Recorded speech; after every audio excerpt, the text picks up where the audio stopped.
very disappointed with today's announcement because not one single illegal gun will be taken off the streets by Mendicino's announcement today, and yet our country is facing serious public safety issues under his leadership and Justin Trudeau's leadership.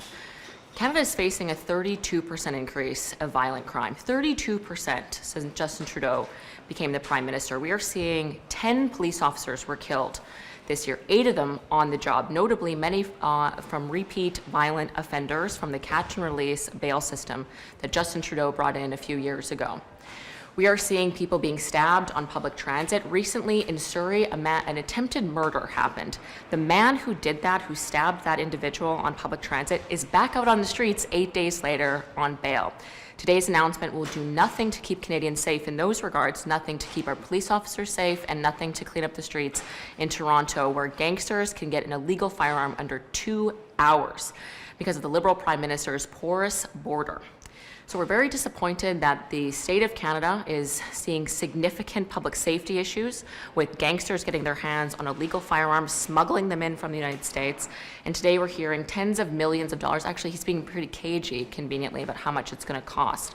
But we know tens of millions of dollars at minimum will be spent on this when our police are being starved of resources and criminals are running rampant on our streets. So very disappointing in that regard. And as you have heard, again, a 32% rise of violent crime. This will have no impact whatsoever on this. And this is just a step one of many steps of the Liberals and their confiscation regime that we know will cost billions of dollars and target law-abiding hunters, farmers, and sport shooters. So the Liberals are selling this, that they've consulted and they're coming back with new ideas. That is not true.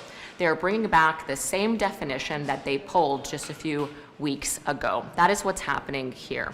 They're talking about some sort of the list that they're not bringing back. That is also untrue. The list is encompassed in that definition. Let's just be very clear about that. So they're using weasel words. Nothing has changed. The attack on hunters is resuming in full force. This is round 2 that the Liberals are launching their largest attack on hunting rifles and hunters, farmers, and Indigenous Canadians in Canadian history. That's what we're seeing today. Le fait que l'association des gens qui s'occupent des armes et des munitions participe à ça, est-ce que c'est pas un exemple de bonne volonté du gouvernement d'inclure ceux qui font du tir sportif dans la situation?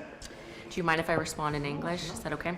I find it to be cruel irony that the Liberal government, who has starved these mom and pop gun shops of resources with 3 successive gun bans, now is throwing them a bone of taxpayer dollars to the tune of tens of millions of dollars, and it will do nothing for the illegal guns that are the real problem on the street. So it's a lot of cruel irony there, but it's understandable.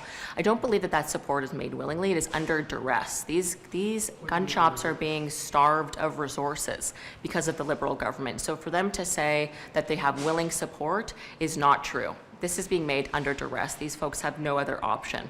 They're being put out of business because of the Liberal government. Have you seen the new definition? You just said you know what's in the new definition. So what's been very clear is that the Liberals and the NDP and the Bloc are working together. They're talking about the definition that's very popular with the anti-gun groups, and that's the one that they had that they recently pulled. So my understanding is they're bringing back that same definition once again, which again, even if there's no list written, they're being very, very clever about this. Those guns are encompassed in that definition, so there's no list that the public will be able to scrutinize, but those guns and thousands of other ones that hunters commonly use, that farmers commonly use, are going to be encompassed by the definition that they're bringing back. So I'll allow them to tell Canadians what the definition is, but my understanding is going to be very similar, if not the same, as the one that they just pulled. So again, round 2 of the same issue we faced just a few months ago.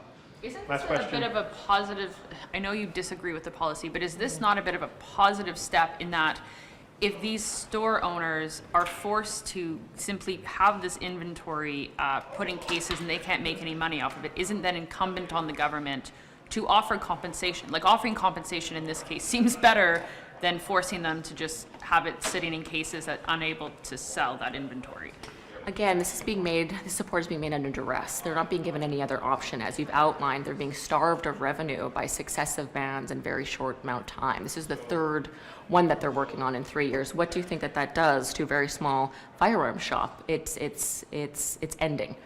there are shops closing across the country. So I understand why they're supportive of this to some degree, but it's being made under duress. And what's very frustrating is those firearms under lock and key in firearm shops. This is not impacting the gangsters in Toronto that are killing police officers and innocent Canadians. This is not impacting the real problem at all, and yet it's costing taxpayers tens of millions of dollars, not to mention significant police resources. This is just step one of the confiscation regime.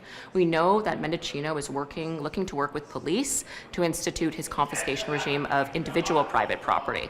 That is going to drain further police resources from fighting violent crime. That's actually the cause of gun violence. And in fact, if you see Stats Canada, less than half of 1% of all violent crime, which has gone up 32%, less than half of 1% is committed with long guns. And the crime that is committed with firearms in this country, the vast majority of that is committed by criminals who aren't allowed to own firearms. They are prohibited from owning firearms. So anything that's going after gun shops and law-abiding citizens who own private property lawfully that are trained, tested, and vetted by police is not going to have any impact on public safety. So Canadians who are looking to Justin Trudeau and Minister Mendicino to improve public safety and stop the murder of police officers and innocent Canadians on the buses, on the streets, today they will be significantly let down because it's just going to cost them a lot of money and do absolutely nothing to solve the problem. Do you think Thank you, that- do folks. think- I have Thank a you. question Thank you on very this much. about